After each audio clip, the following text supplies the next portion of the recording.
सत्य 24 live news, जनता की आवाज आप तक। बिहार में कांग्रेस के मुखिया जो हैं राहुल गांधी आते हैं और बोलते हैं कि बिहार में जो जातीय जनगणना हुआ वो गलत। जिस वक्त जातीय जनगणना हुआ उस वक्त राहुल गांधी और तेजस्वी जी दोनों साथ में, इसको आप कैसे देखते? देखिए, सबसे पहले SSC 24 लाइव को जो है चैनल को धन्यवाद देती हूँ और 9 वर्ष की शुभकामना करती हूँ कि आप तरक्की करें।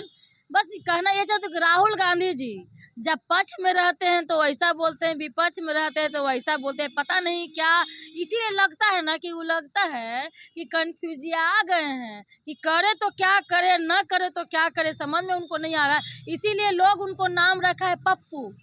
पप्पू पास हो गया, इसीलिए पास हो गया पप्पू। तो पप्पू का ये चीज़ है कि जब जिस समय जाति जनगणना हुआ था तो महागठबंधन की सरकार थी, उन्हीं की सरकार थी। तो जब जिसमें हम सरकार में जब हम रहेंगे तो हित लगेगा, कुटुंब लगेगा। और जब मतलब कि सरकार जब किसी और के पास पक्ष में चल जाएगी तो वो जो अहित हो जाएगा और जो दुश्मनी हो जाएगा, ऐसे कैसे होगा।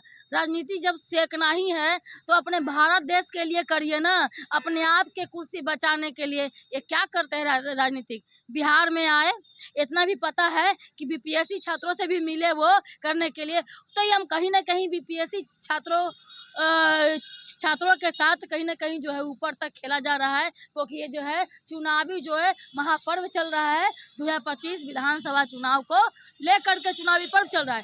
कहना ये चाहती हूँ कि पप्पू पप्पू ने अब आए, एक तो किसी और का है, उनका खुद का टाइटल तो गांधी का है नहीं, किसी और का दिया हुआ है तो बन गए राहुल गांधी। ठीक है, सब चीज़ दुनिया में किसी और का ले करके चलते हैं। अब बिहार वासियों के साथ इतना बुरा बर्ताव करते हैं। जब जाति जनगणना पर बात करते, जब उन्हीं का सरकार थी, सारा चीज़ उन्हीं से मिली भगत थी, महागठबंधन में थे ना जी। हैं तो उस तरीके से अब कह रहे थे कि वो अच्छा है, सारा चीज़ है, कुछ चुप थे। जाति जनगणना में जब हो रहा था तो उसमें भी वार चल रहा था कि इसका जो है इतना परसेंटेज, इसका कम हुआ, इसका इतना परसेंटेज ज़्यादा हुआ, तो फॉरवर्ड का अलग हो गया, इसका जाति का अलग हो गया। तो उस समय आप चुप थे, सारा चीज़ थे, क्योंकि उन्हीं का सब चीज़ सरकार में चल रही थी। और जब अब बात आती है कि जब भाजपा के जब सरकार गए तब उनको लग रहा है कि जाति जनगणना बेकार हो गया, ये हो गया, इस तरीके से बर्ताव कर रहे हैं। तो कहना चाहते हैं कि ये सिखाना, एक तरफ से सोना से आलू से सोना उगाएंगे से पता नहीं क्या करते हैं, क्या बोलते हैं। हमको लगता है कि पूरे भारत में 2 ही पार्टियां जो रह जाएगी, एक कांग्रेस की, एक बीजेपी की। बाकी जितनी सारी जो पार्टियां हैं सब जो है धीरे धीरे विलुप्त होते जाएगी, निकलेगी और उभरेगी, फिर विलुप्त हो जाएगी। ऐसे अगर कहा जाए राष्ट्रीय पार्टी के रूप में तो भाजपा और कांग्रेस है। तो लग रहा है कि कांग्रेस का भी नैया डूब रहा है। जैसे ही वोट देने के लिए जब ब्रेन वॉश करते हैं, पोलाइट करते हैं, ब्रेन वॉश करते हैं उन लोगों को, जनता लोगों को, तो मुझे लगता है कि जनता भी बहक जाती है, समझ जाती है, तो वो कांग्रेस के पक्ष में वोट देने के लिए तैयार हो जाती है, कन्विंस करके। और फिर उसके बाद 10 दिन समय बीतता भी नहीं है कन्विंस करते हुए, एक और पप्पू जी बम छोड़ देते हैं। ऐसा ऐसा वो बातें बोल देते हैं, जो भी उसको मन करता होगा कांग्रेस में वोट देने के लिए वो भाग जाता है कि तो उसको तो समझ में न पैर न सिंह न पैर, उनका तो कुछ तो आता पता कोई अस्तित्व भी नहीं है। वो देश विरोधी हैं, देश को बेचना चाहते हैं, सत्ता की लालच में भोगी सुख भोगी चाहते हैं, भोग करना चाहते हैं।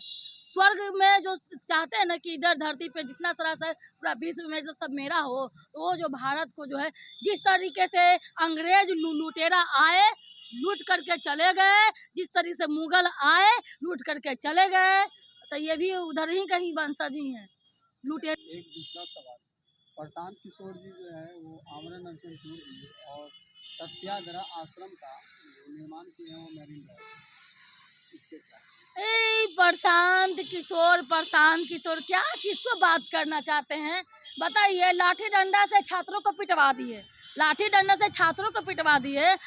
जैसे गांधी मैदान में जिस तरह प्रोटेस्ट चल रहा था, जब सर्वे में पुलिस में जब पकड़ा तो 40 विद्यार्थी में से क्या हुआ, 10 विद्यार्थी पढ़ने वाले थे जो जिनमिन थे, बाकी उनके 30 तो उनके पेड प्रमोशन वाले थे, जो उनके पैसों के खर्चे पर वो चलते थे। वैसे लोगों का किया गया। वो क्या करेंगे राजनीतिक में। सबसे पहले लगता था, हमें भी लगता था प्रशांत किशोर एक नया विकल्प बिहार के ऑप्शन लेके आया है, अच्छा, लेकिन इनकी राजनीति इतने तरीके से साख गिर गई है, लेकिन कुछ कहना नहीं चाहते। हम तो जी कि अच्छे व्यक्ति ऐसा चीज़ है, इतना लेमन की तरह काम करना, इस तरीके से हद तक काम करना, तो कहीं ना कहीं जो है प्रशांत किशोर नहीं रहे।